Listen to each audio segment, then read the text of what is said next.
kind of cloak. Well, let's see then. Put it on. Whoa! My body's gone! I know what that is. That's an invisibility cloak. I'm invisible. It's really rare. I wonder who gave it to you. There was no name. It just said, use it well.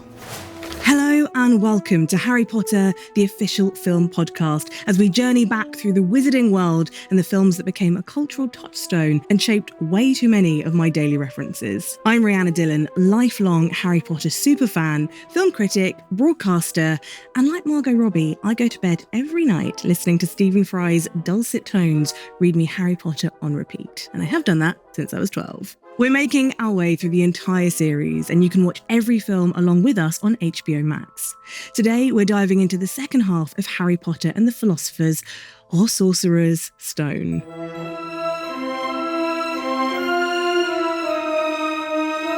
By my side again, the Fred to my George, as we move towards the conclusion of the first film, is actor, gamer, and streamer Khleo Thomas. Hi, Khleo. Thank you for having me back. Who's Fred? Who's George? I'm George, you're Fred.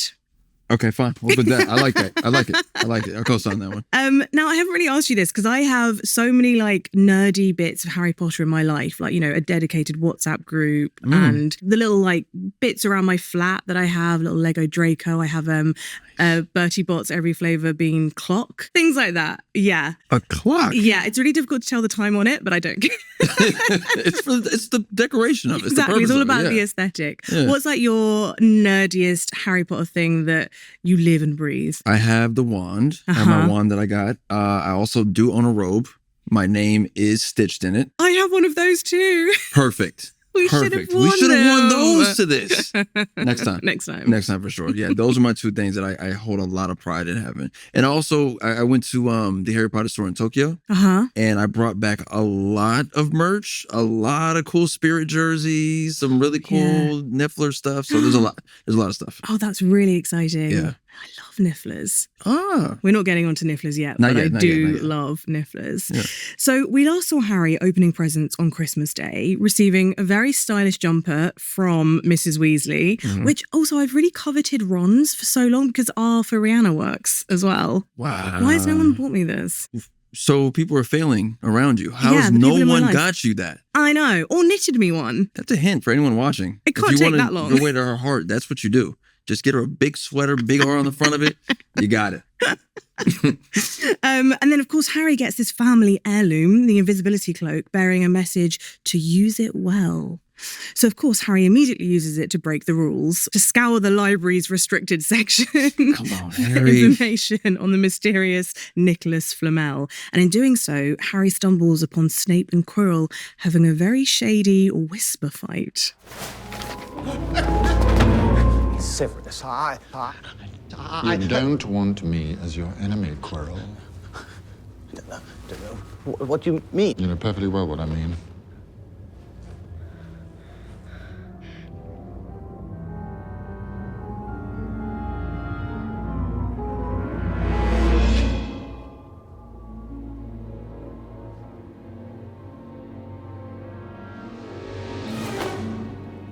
We'll have another little chat soon, when you've had time to decide where your loyalties lie. Khleo, I sort of feel like I already know the answer to this, but if you were given an invisibility cloak, what would you do first? Wow. I'm sneaking into a lot of things that I did not have to pay for anymore. Oh, okay. So it's about the money. For sure. Okay. For sure. We're getting our way around a lot of stuff. We're taking, movie theaters. We're taking experiences. We're taking concerts. Yeah. Don't know about flights, though. I don't know how we're getting past flights. Yeah. Yeah, because also, what if someone sat on you? Or you just stand in the... No, there's no way around it. You can't stand in the aisle. That'd be terrifying. That's not going to work. Don't do that. Nope. So that's all I can got for it. I would love to own an invisibility cloak. I think we all would. Yeah. What I love so much about this is that Harry has stumbled upon this mystery as an 11-year-old.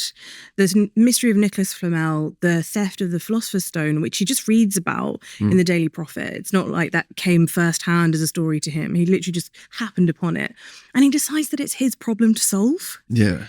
why does he do that? Yeah, a curious kid. All of a sudden, really, he doesn't have the factors of being that kind of kid because where he was living with the Dursleys, like that's not his life at all. His world was very small. Exactly. So now this is the first inkling of him breaking free to be able to do whatever he wants. So it's just unlimited access to stuff and an invisibility cloak. Come on, man. That's what I think. I think it's just like him getting a chance to just be free for the first time and not be limited by people or thoughts. So he's just living. That's so true, actually. Yeah. And also, we just saw Alan Rickman in that clip. He is such a phenomenal Severus Snape. Yes. Like his deep voice is such a unique voice, but also his hand movements, like his timing. It's that's a decision. That's a choice to make as an actor. And it gives Snape so much more characteristics and charisma. It's all of it, man. Even from the hand gesture to the moment of whipping his hair back around for the camera. It's all these little intricacies that make Snape great. Why do you think Snape is such a divisive character? And like, why do we love to hate him, but also just love to love him? So I think in the first part of these films, you hate because he's always on Harry. He seems to be picking at him, just getting at him for a reason. I think we've all had teachers, maybe not even teachers, some other people in the world who just, they poke at you. They needle you. Yeah. And I think that connection is why we don't like Snape at first. But then over time, when we learn the entire history, you just become so much more like in love with him. And it makes all these little, now that when we watch the performances now, you can't help but laugh. You can't help but just love him. I feel like you're maybe a Snape apologist. Oh. And I have never forgiven him. Why haven't you forgiven Snape? Let's discuss this. Why haven't you forgiven Snape? I feel like everything that he does to Harry, especially when he's 11 years old in the Philosopher's Stone, he keeps trying to get him expelled. He keeps trying to take points. He's so horrible to him. He's such a bully. I feel like anything that he's done up until that point and afterwards is not like negated by the fact that he once loved Harry's mum. His father was picking on him the whole time. Sure, his dad, not him. Come on, Snape, grow up. Oh, come on. That's not fair. That's not fair, man. But when it all mattered, when it was all on the line, where was he? He made sure to do his part to protect that boy. Only because he made a promise to Dumbledore. Always. I am so excited to make our way to the conclusion of the Philosopher's Stone. Are you ready? Ready, let's go. Let's do this. Well, professors, I found this in the restricted section. It's still hot. That means there's a student out of bed. Dashing away from Snape and Quirrell's spat, Harry finds himself face to face with the Mirror of Erised. In the mirror, he sees his parents alive and well, smiling and hugging him. It turns out that the mirror shows everyone that which they desire most. As Dumbledore bursts Harry's bubble, it does not do to dwell on dreams and forget to live, which is so wise. It basically, stop haunting yourself and go to bed. Yeah. And he is kind of haunting himself. Yeah, because he's never seen his mom and dad. So this moment where he gets a chance to connect with them in any capacity, the moment we see the hand touch his shoulder and he reaches for it, like he's never had that. And Dumbledore being there to, as you said, burst his bubble, let him know, kid, don't do this. Don't do this to yourself. Just seeing Harry Potter sitting cross-legged in this empty room in front of the mirror, just gazing at it, I just think is such a phenomenal shot because it really shows his isolation in that moment. And it reminds us of where he's come from. Because although he has found his community and everything in Hogwarts, he's still lacking that massive part of himself, his parents. Yeah. Heavy. Gonna make myself cry. What would you see if you looked in the Mirror of Erised? I would see what we're doing here today. Actually. I was just gonna say that. Yeah, what we're doing here today. This is literally my dream. This is the fun, man. Like I love just enjoying life with the things that I really do love. So being here, like at this moment, and surrounded by all this, man, this is what I would have saw. This is the dream. Yeah. So back at Hogwarts, Ron has been spending a lot of time playing wizard's chess, which might become relevant later, and Hermione hits the library again. The trio learns more about the Philosopher's Stone, Nicholas Flamel, immortality, and unlimited wealth. So this should end well. Okay. Now I want to discuss wizard games, because obviously you have wizard chess, which is the same sort of rules as Muggle chess, except a lot more violent. A lot more violent, yeah. What other sort of deeply unhinged wizard games would you invent? Ooh, that's a great question. I never thought about this. Like, what could we like bring magic into and wizard chest it up? I feel like their truth or dare would be so crazy. Yeah. Do you know what I mean? Like the dares would be horrendous. Yes, I could see that. I think a more brutal version of charades would be fun. Ooh, what would that look like? Or like Hangman with a magical I think take actually, to it. I feel like there is a hangman in Fred and George's shop later in the series. See, Fred and George, we knew. You knew. Also, from the book, there is this game called Gobstones, which I think is kind of like marbles, the Muggle game Marbles, except that it blows this really smelly spray gas in your face if you lose. Gobstones. All right, somebody go ahead and get that done. Let's go ahead and invent that next. We need gobstones out there on the market next, please. Meanwhile, Hagrid makes a very Hagrid move and he wins a dragon from a random guy at the pub. Norbert is tiny, cute, and illegal. Yeah. Harry and his friends try to fix everything themselves. And again, why? Hagrid is a grown-up. He can sort his own mess out. Yeah. Harry once again is like, I'll do this. Harry, along with Draco, end up in midnight detention in the Forbidden Forest, which seems like a perfectly reasonable punishment for 11-year-olds. Mm-hmm. Mm-hmm. While in forest detention, Drarry witnesses a hooded figure drinking unicorn blood on the forest floor. Firenze saves them and explains that yes, unicorn blood will keep you alive, but your soul will be permanently cursed.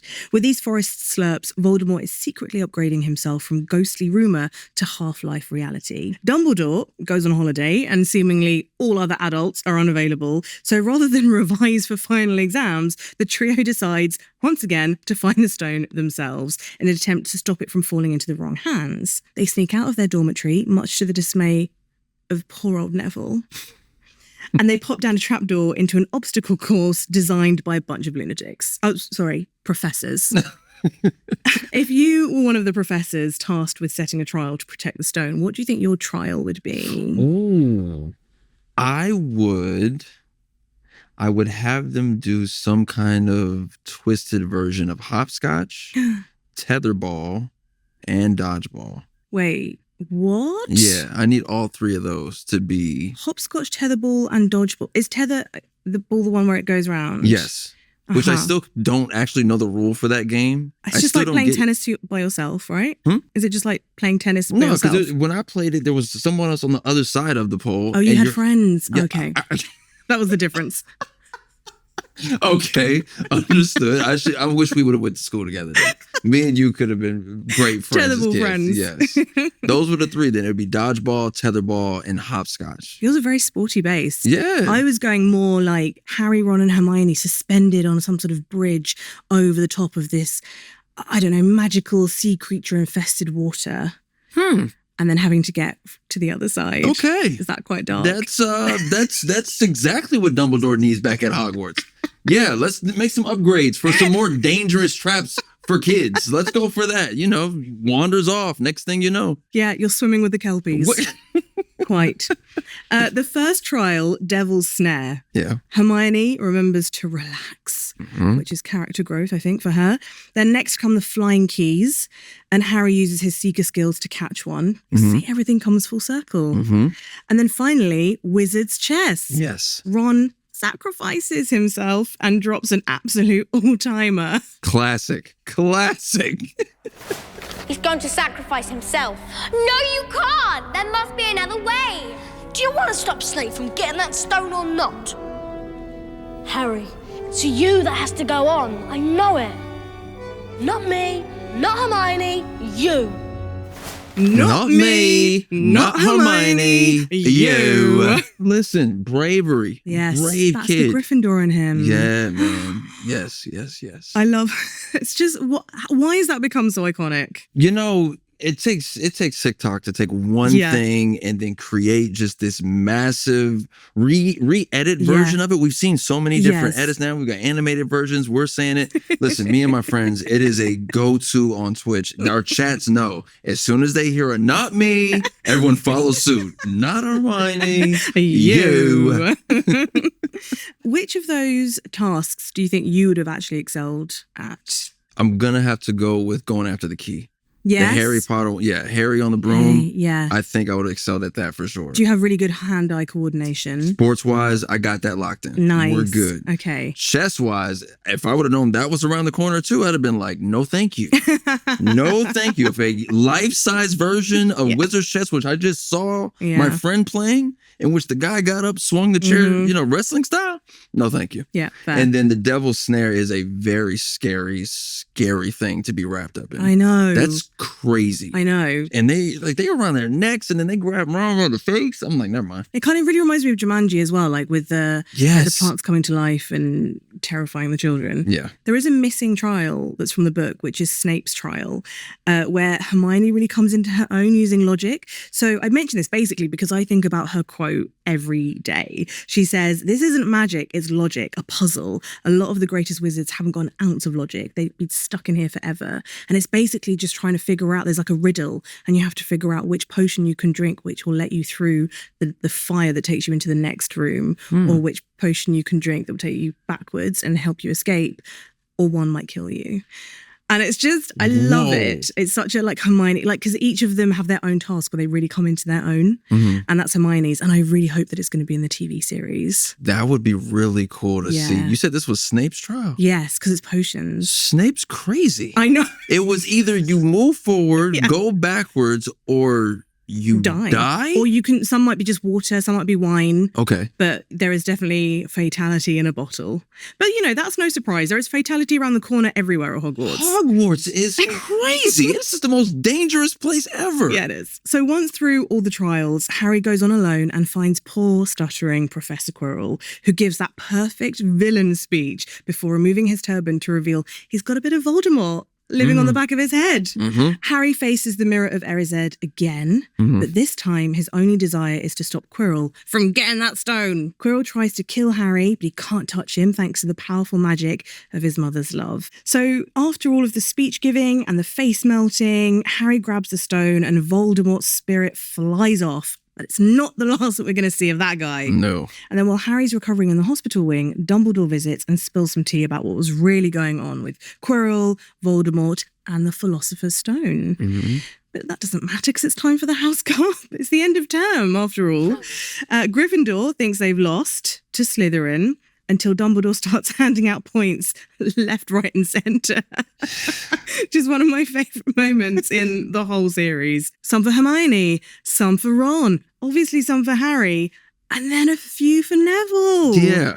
The Great Hall explodes in celebration. Gryffindor wins. The year has come to a close and it's time to board the Hogwarts Express back home. And this is the moment where I have to not cry each time. Harry's different now and he's not going home. Not really. Oh, that's it. That's all the events that happen in the Philosopher's Stone. So for you, what is like your kind of most memorable moment from this half of the film? The most memorable moment for me, second half of the film, is most likely the moment where we get to see Voldemort revealed for the first time. I didn't know what was happening. Yeah. I didn't know what was getting ready to be revealed. I didn't know it was going to be Quirrell involved. I had no clue.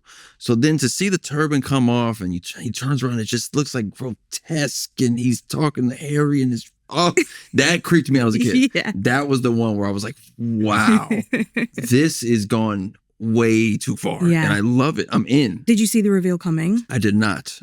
That's what really threw me off, because as the turban's coming off and then you just see this head in the back of him and he's talking to Harry, get that stone. It's insane.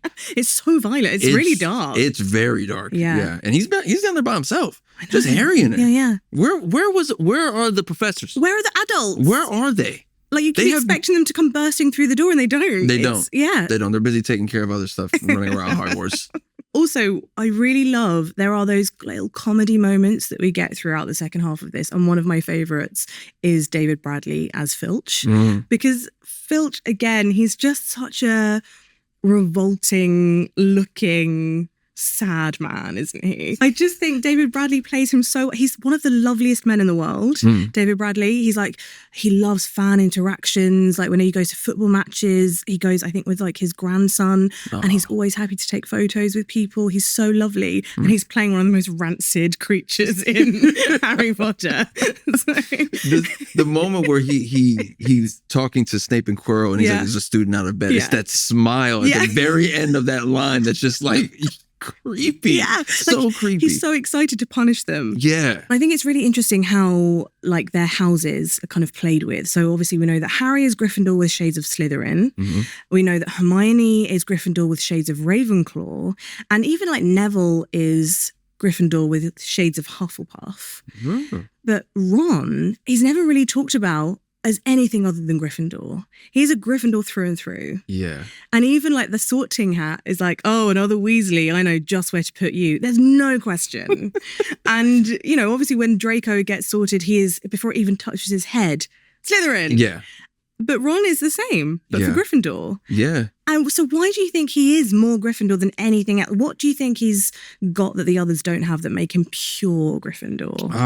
I think it's everything that we've already touched on with him. It's his loyalty, it's his courage, it's his wit. That is a Gryffindor through and through. Yeah. And loyalty. I think the fact that he, and Hermione, of course, but they're so loyal to Harry throughout. Even when they have moments where they fall out, they always come back together again. Like, you know that trust will always be there. Yeah. From the jump, from the very first moment. That's Ron.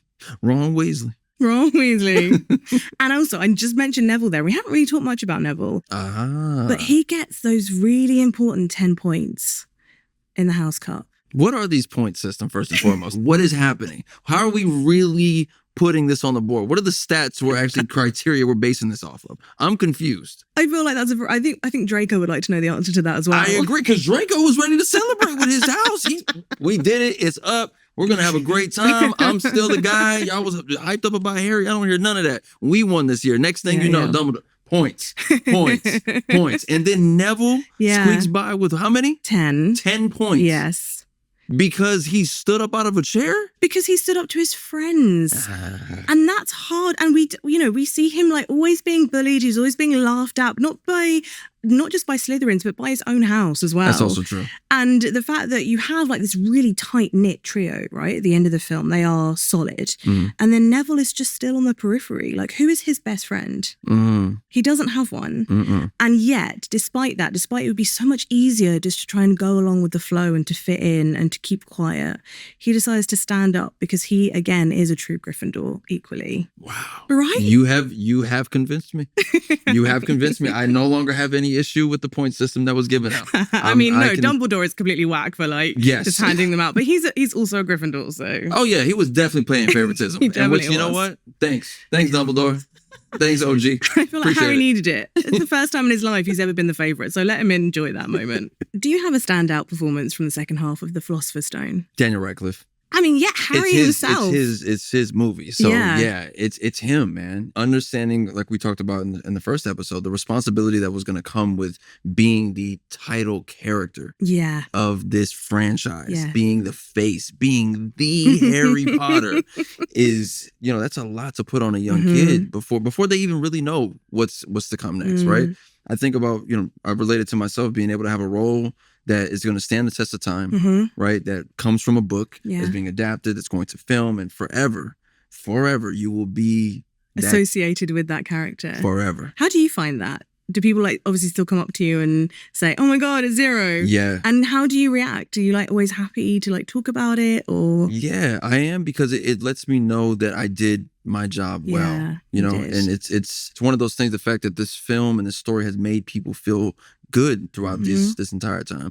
We've now technically entertained 2 generations of people, 20-year run, and even older than that, so it's a very great thing to have a role like that on my resume. And I can relate to the Harry Potter or Daniel Radcliffe way of looking at it just the same. Like, I've made the joke before. I'm the Black Harry Potter.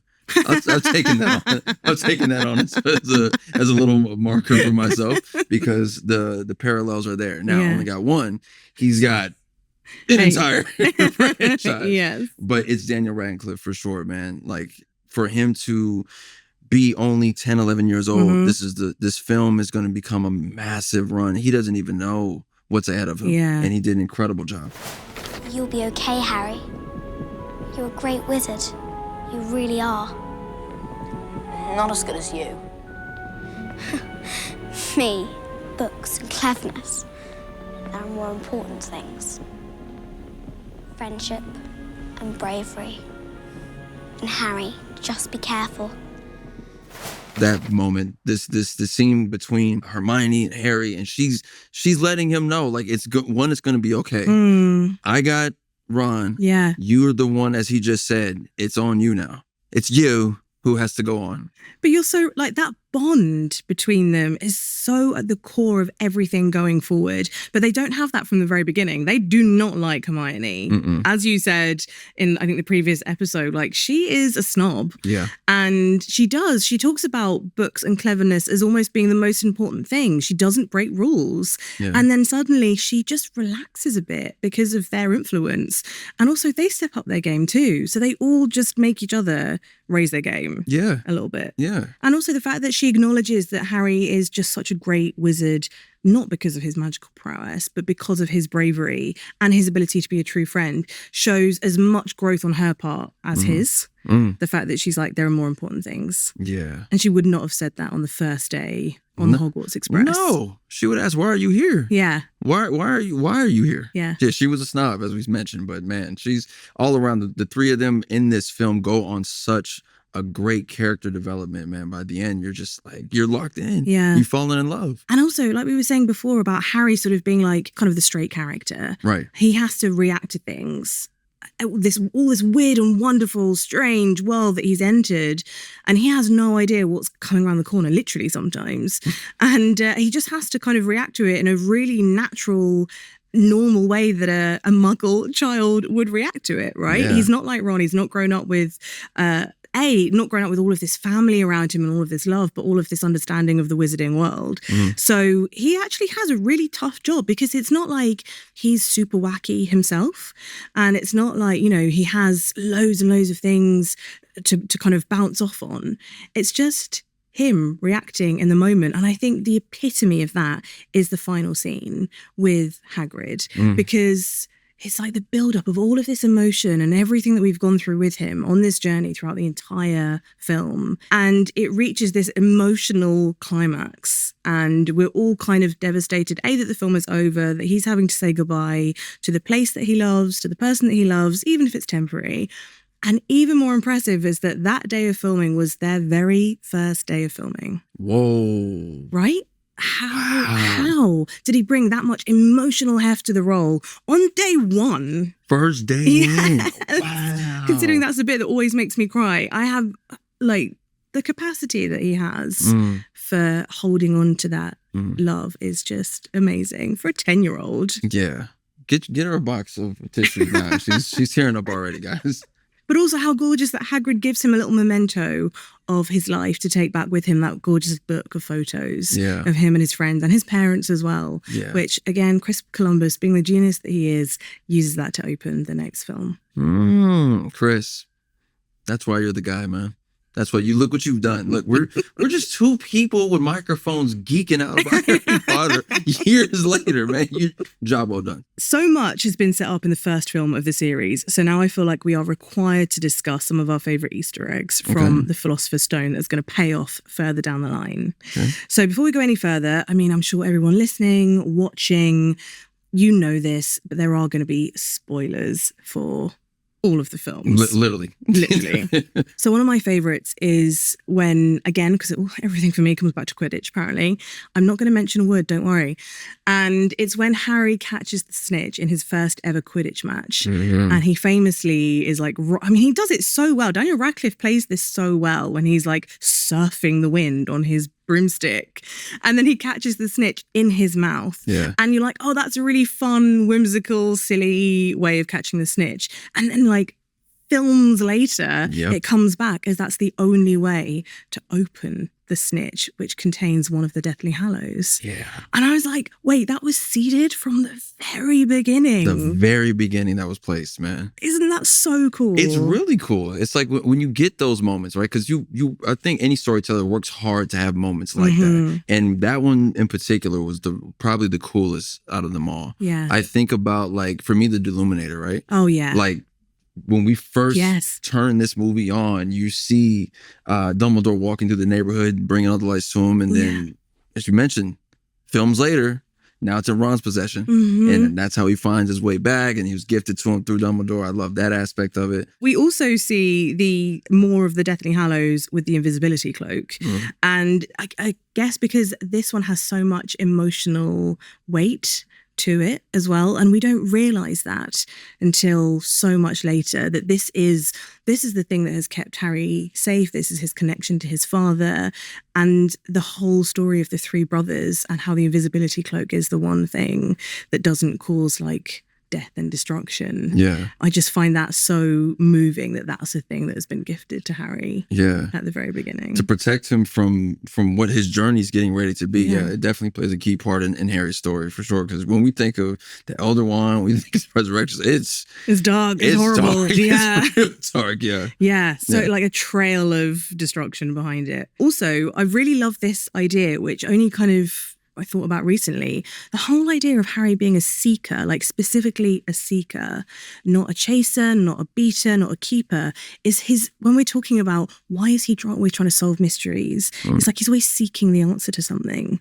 That's his role in everything. Wow. Like it's not just about like his hand-eye coordination, the fact that he can see the snitch even when Oliver Wood is looking around like he's lost it already. That's not his job.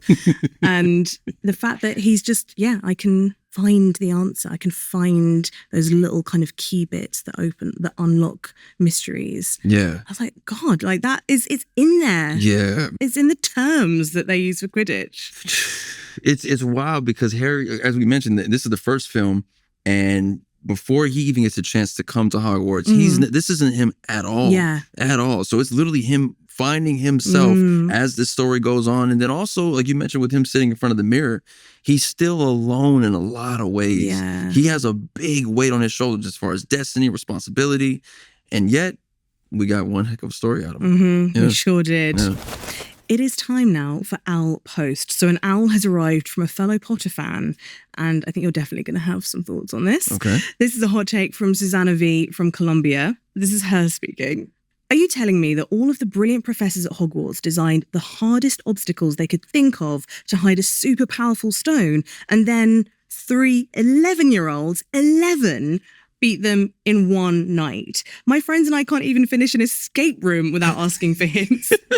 But sure, these kids who 2 out of 3 of them found out magic was real less than a year ago can handle it in the safest place in the wizarding world. By the way, not a great marketing slogan for a school, a place where trolls get in, basilisks live in bathrooms, and someone tries to kill Harry every semester. Hey, Dumbledore, I'm sure there were better places to hide that thing. I agree with her. Susanna's not wrong. Can we please get a video chat with her going, that's great. That is a great breakdown. She's so cross. Yes. She's right. She is right. But also, these are 3 very brilliant 11-year-olds. Let's throw a theory out there. Okay. Can we say that Dumbledore may have taken the difficulty down a notch on those 3 trials? Did he help behind the scenes? He was already pulling strings? Oh, you mean like he was just literally in the shadows? Yes. No, because he loves to send Harry on a quest. Good point. And he makes life as difficult as possible for Harry, but in order that he can overcome, the fact that he kind of has to prove it to himself. But also, like, the Quidditch thing, the finding the keys, that is very tailored to Harry, right? You even said you could do that. I could do that. Yeah. I could do that. I wonder if somebody, obviously Quirrell could do it. Quirrell got there too. That's true. That is true. It is the thought of Quirrell doing that with that robe on, though. Yeah. The visual of that, him having to Yes. come up out of it and then get on top of the room is a whole different experience visually. But she's right. She is right. We've been talking about this. Like, Hogwarts is not the most safe place to be. No. Especially for Harry Potter. And then you got Snape putting up tests together that could potentially kill a student. I feel like I really freaked you out with that trial. That got me. That trial is way too far, Snape. McGonagall was the one who transfigured the chess pieces, and they literally clubbed Ron unconscious. Also true. Okay. So this is McGonagall, one of our heroes. Listen, no, we will have no shade on McGonagall. Fine, ever, fine. ever. I really love Susanna's point about escape rooms because I love an escape room. Same. But I do not get through them without clues. It just proves that we're not as smart as we think we are. Those are very humbling. Yeah, maybe it's you, Susanna. Maybe it's not them. Maybe it's you. You.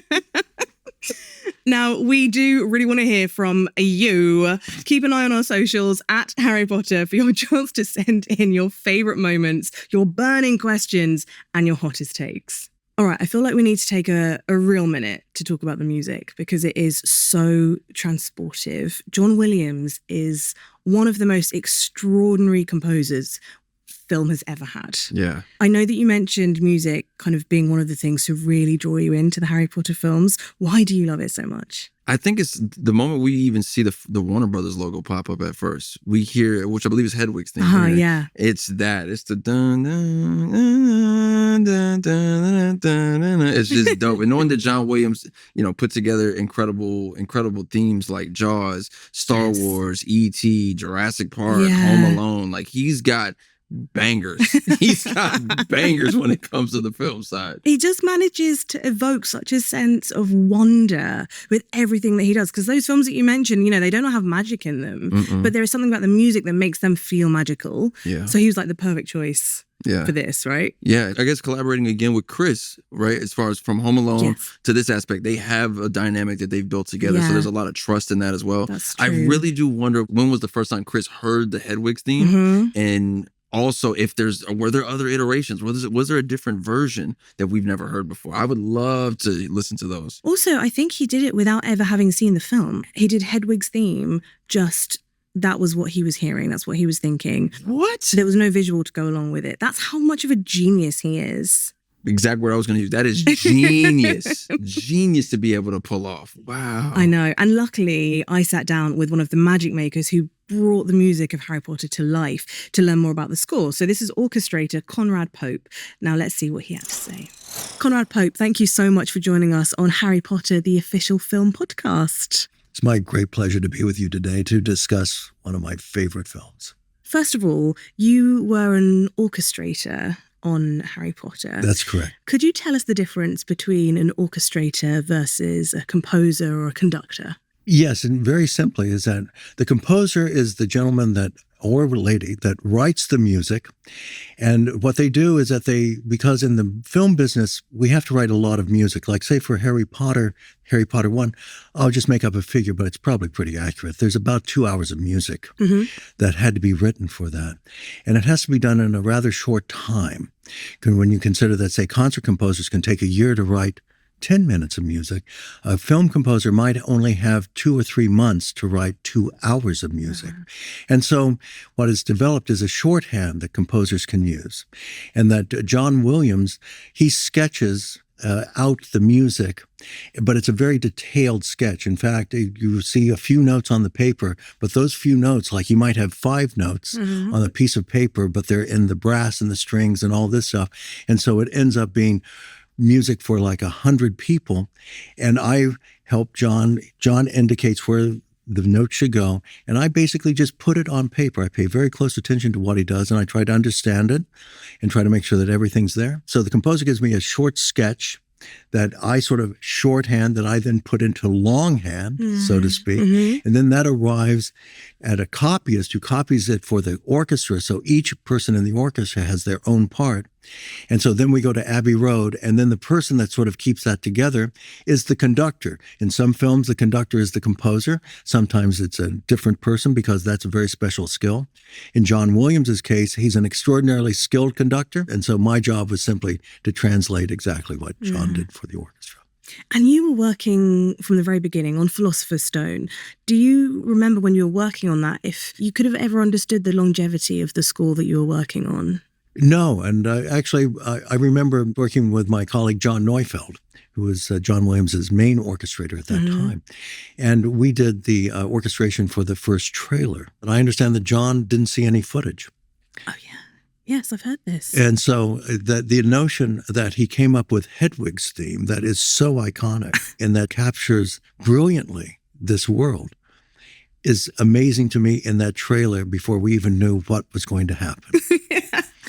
And so as the composer has to be able to imagine that world and hear the sounds that sort of evoke the magic, the mystery, and in Harry's case, not just the magic, but the humanity that he's seeking. Yes. I mean, you mentioned Hedwig's theme, which has become, that's sort of become the sound of the Wizarding World. That's what we think of, maybe primarily. But how does something that's really quite specific, I mean, it's about his owl, go from something quite small to then something so symbolic? And how often does that happen in your world? Well, I think when you're working for John Williams, you find that it happens a great deal. Right. Because it's hard not to think of a John Williams film whose emotional core and, in fact, very identity is not tied to the music, whether you're thinking of Star Wars or Indiana Jones or Jurassic Park or Harry Potter and other films as well.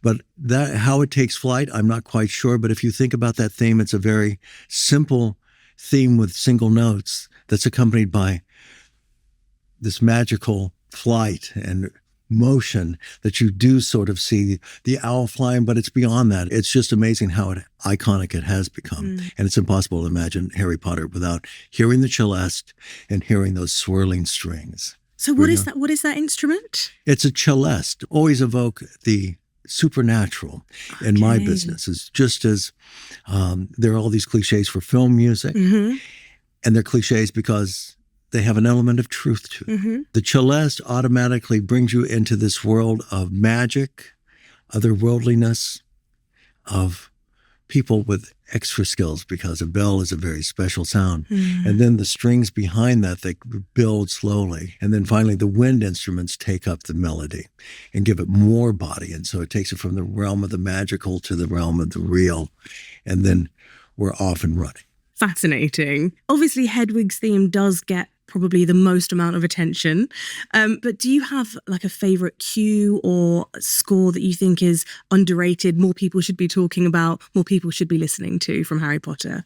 One of the last cues I got was one called Leaving Hogwarts, and it's the scene where Harry's having to go back to Muggleland and back to that wonderful family he's from, as well as that New York apartment that's under the stairs that he has of about People will pay good money for that in New York, you're right. Yeah, I know.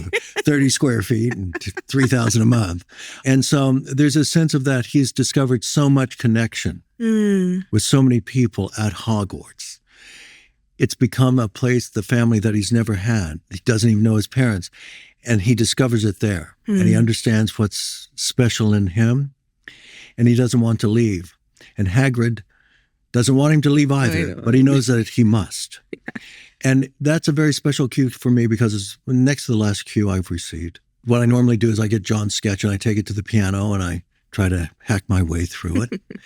And I was very moved. I brought to tears, I would say, because it was where I finally learned after all that labor that the real magic of Harry Potter is love and finding connection, finding your place, knowing who you are. And yet the world always calls. Life beckons us beyond where we're always comfortable and whatnot. And so there's a sense there with John using his musical vocabulary of holding on to notes and not letting them go, have the sense of Hagrid and Harry wanting to hold on to each other and not have to part. But they know that they must.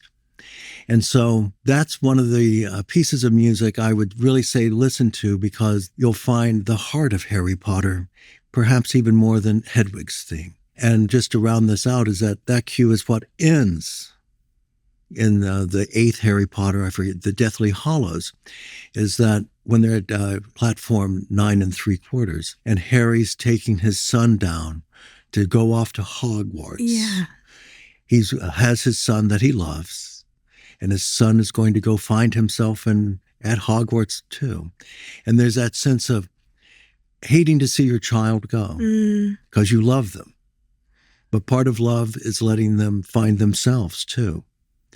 And the idea that this book ends, this series, tells you everything you need to know. And that's thanks to Mr. Williams, I would say. Conrad, you're going to make me cry. It makes me cry thinking about it, because we're often very glib about these things, particularly the things that we're emotional about. But that's the real secret of Harry Potter. And it's amazing how sometimes we have to find these sort of otherworldly dimensions in order for us to safely express these emotions that we're all afraid to show and feel. But that's one of the reasons I love music, is that music, we get to show what we feel, but don't have to show how we look when we do it. But I hope that's not too long-winded for you. So when people say that the sound of Harry Potter is like the sound of childhood, that's kind of what they're talking about. Yes, and remember, in every child is the child imagining what it is to be an adult. And it's imagining what might be and not aware of what can't be. And so childhood is wide open. And to then also be a wizard and have it wide open, I think that's an amazing power too. That's true. That is true. How do you avoid, because as you say, all of these themes, you could so easily tip over into overly saccharine or overly sentimental, but it manages to tread the line, I think, throughout so well.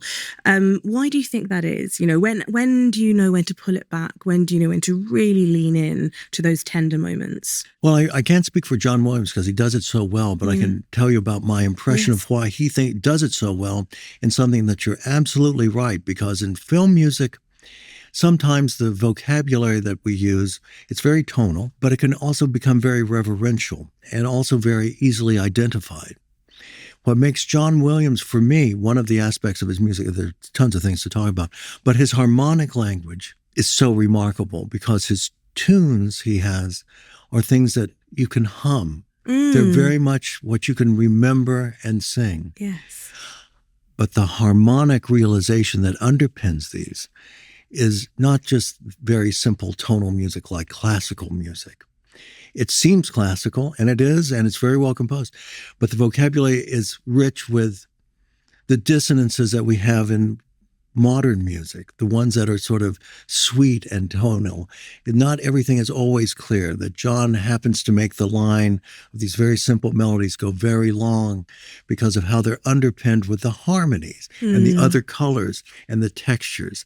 And so he skirts being very sentimental because he doesn't do things directly. He knows to save that for this moment as opposed to every other. And that's why when it comes to these films, they're very careful about picking the composer to get the right solution.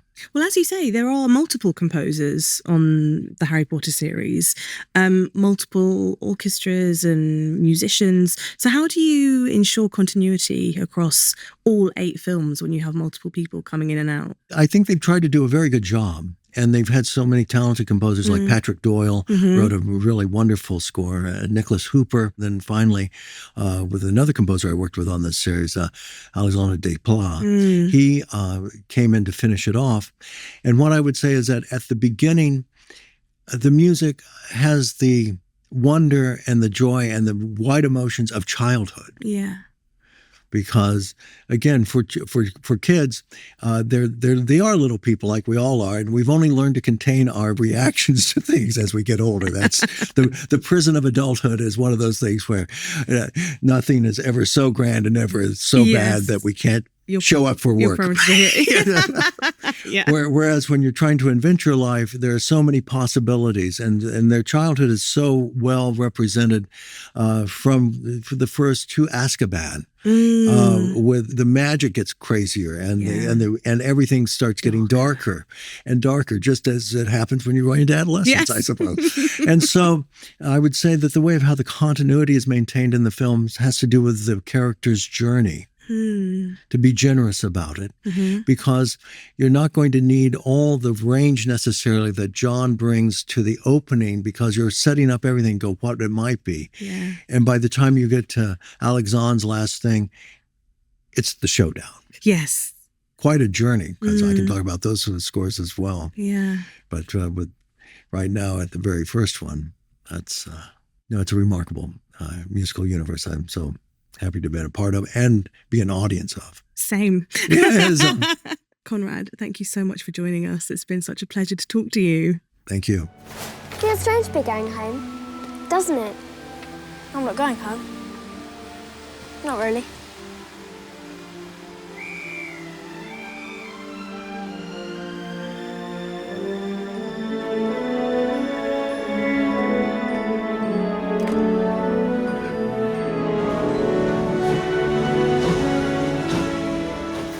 Now, I hope you've been studying. Okay. Because it is time for trivia. All right, let's get this. You ready? Let's go. What item did Emma Watson wear only once on the very first day of filming before the director decided her character just looked better without it? I don't know this. What was used? Do you want a clue? Yeah. It was something to do with her appearance rather than her clothes. There's pictures, Like for her those facial- listening, there's pictures of her here, and I'm trying to find them. Another hint is that she is technically, I think, wearing them in this scene, but you can't really see them. Her teeth? Yes! Okay, what about her teeth? So they had these weird, because Hermione's supposed to have really prominent front teeth. And so they tried her with a set of false teeth with buck teeth at the front. Okay. And it just didn't work. I think Emma Watson found them really difficult to speak with. I'm sure. So then they filmed one scene and then they took them out and they were like, no, Never better mind without. on that. Yeah. Okay. But they didn't refilm that one scene. So Okay. she is wearing them for it. Shout out to the prosthetics of the teeth for Hermione. I had no clue. That is an Easter egg I was not aware of. Okay, we're learning stuff today. Okay. Nice. Next question. Obviously, Hermione, genius that she is, cast a spell in the first film quite early on. Uh-huh. What was it? Oculus Reparo. Yes. Easy work. Come Easy. on now. Oculus Reparo. Easy. Which again is not a spell from the book. I love it. They've made this up for the movie and it's a really good one because Harry's glasses are always in need of fixing. Always cracking these glasses. Get LASIK, Harry. Come on, man. Oh, come on, brother. Okay, this is one of my favorites. What delicious flavor of every flavor bean does Dumbledore have the pleasure of eating at the end of the movie? Earwax. It's earwax. And the fact that he chews on it, takes a second and realizes it. Earwax. Yeah. He smiles. A lot. Earwax. Come on, Dumbledore has seen it all, done it all. He's definitely eating the earwax. He's so chill. Before. Yeah. He's so chill. Harry's wand has personality, I think it's fair to say. What type of wood was it actually made from? Does Ollivander say it? He does. He does say it? Yeah. So we know that it's something and phoenix feather. Yes, around the phoenix, yeah. I would like multiple choice on this one. Was it A, oak? Was it B, ash? Or was it C, holly? Holly? Yes. Yes, it's Holly. Yes, it's Holly. I really like the character of Ollivander because he's one of those people who you don't know whether or not you trust him or like him. And I feel that's such an interesting character to play because we meet so many people especially in the world of Harry Potter, that either are good or bad. Right. Or might appear to be good and then turn out to be bad. Right. Or might appear to be bad and then turn out to be good. And then Ollivander is just complex. He admires dark magic, but he's not a bad person. He doesn't use it, but he admires it. He understands it all. And I find that nuance fascinating. That's a great way to look at that character now. Yeah, now I got to look at Ollivander a bit differently. Anyway, well done, by the way. You did very well on the trivia. You got full marks. If we're counting that you got the buck teeth one. Oh, so that's very Slytherin of you to just like make that seem like I didn't get it right when I obviously did. You needed a lot of help. Figured it'd be a Slytherin to hit on Gryffindor today. It figures, yeah. Now, if any of you out there want to try your hand at trivia, you can visit harrypotter.com/quiz, and there won't be any half marks allowed. I'm telling you right now. It's time for my favourite segment of the podcast, the anything from the trolley, dear. It's never going to get old. I love that woman who wields the trolley on the Hogwarts Express. Now, I'm going to give you some wizard sweets in return for your hottest take or, I don't know, a burning question you have or a detail that you want to talk about. Okay. What have you got for me? I would like to throw out the fact that Harry Potter and the Sorcerer's Stone is too scary for kids. What? It's too scary for kids. Let me explain. Let me give you some scenes I'm thinking about here. The unicorn blood drinking scene. I mean, it's when we see the reveal and it's just dripping down. Scary. Yeah. The screaming head in the book. In the library. Scary. That's a great moment. Very scary. And it's loud. Yeah. I remember in the theater it being very loud. Yes. So that's why that stuck with me forever. And then, of course, we get into the very ending when we got to see Harry touch Professor Quirrell's face and hand, and then he just falls apart. Yeah. That's scary. Oh my God. Do you know what? I've never really thought about the fact that Harry sees what happens to Quirrell's hand when he burns him and he sees it disintegrate. And he's like, I'm going to kill you. And he just puts it on his face. It's so horrible. And he almost turns to stone and then just disintegrates. I think that there's parts of that film way too scary. I will say they are scary. I agree about the unicorn blood drinking scene though, because it is horrifying.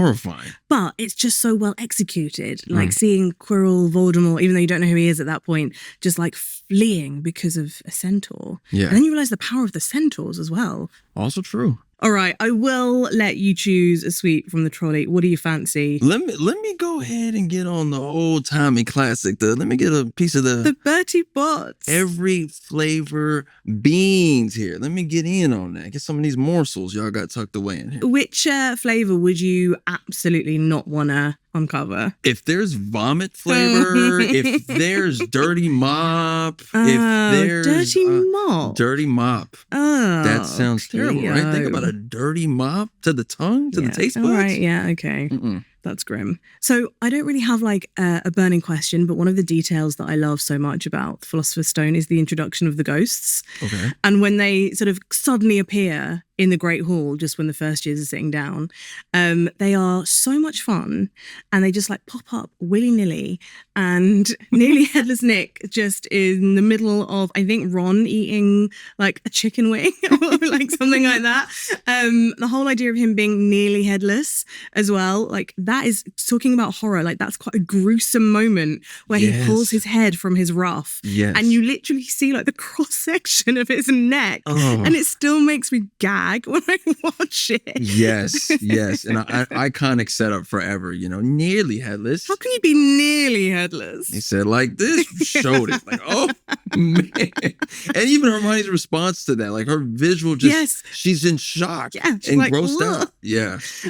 But I am really excited to see what they're going to do with the ghosts in the TV series, especially fan favorite from the book, Peeves the Poltergeist. Do I get a sweet for that? You do. You're the one that made the trolley magically appear here. So, this is all you're doing. I want these exploding bonbons. I've had my eye on them.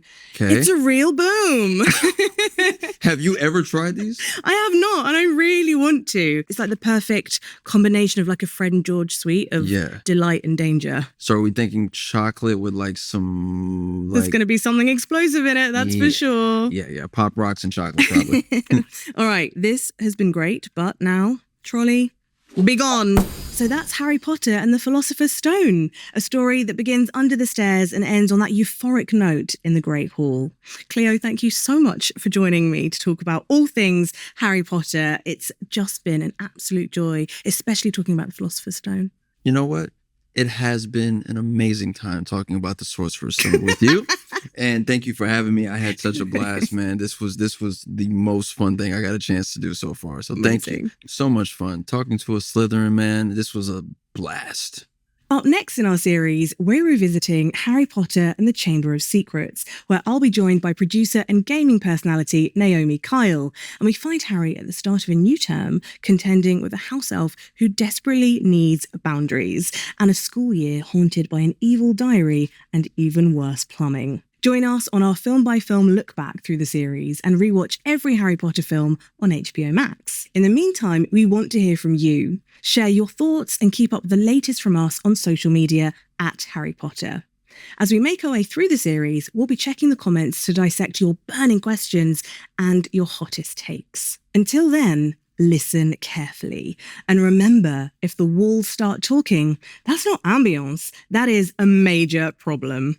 See you next time. Bye. Bye.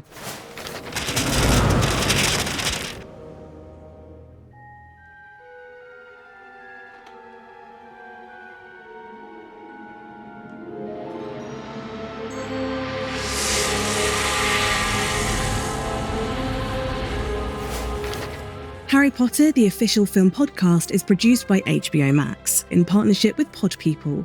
This podcast is hosted by me, Rhianna Dhillon. Our head writer and lead producer is Angela Palladino, and our associate producer is Emily Mansfield. Our line producer and production manager is Hannah Pedersen, casting by Brianna Frapart. Production design done by Liz Klakowski and her team Kevin Fallon, Marcel Banks, Jeff Cross, and Emilia Caceres. Our technical director is In-Sung Huang, along with camera operator Nick Gregorio. Hair and makeup by Ali Elizabeth. Production assistance by Sam Sanders IV. Our video editor is Susanna Vasquez, and the show is mixed by Carter Wogan and Marina Pais. From the HBO Max podcast team, Alison Cohen-Sorokach, Michael Gluckstadt, Becky Rowe, Kenya Reyes, and Erin Kelly. Special thanks to Emily Brandon and Reese Allgood from the Harry Potter digital team. Thank you for watching and listening, and we'll see you next time.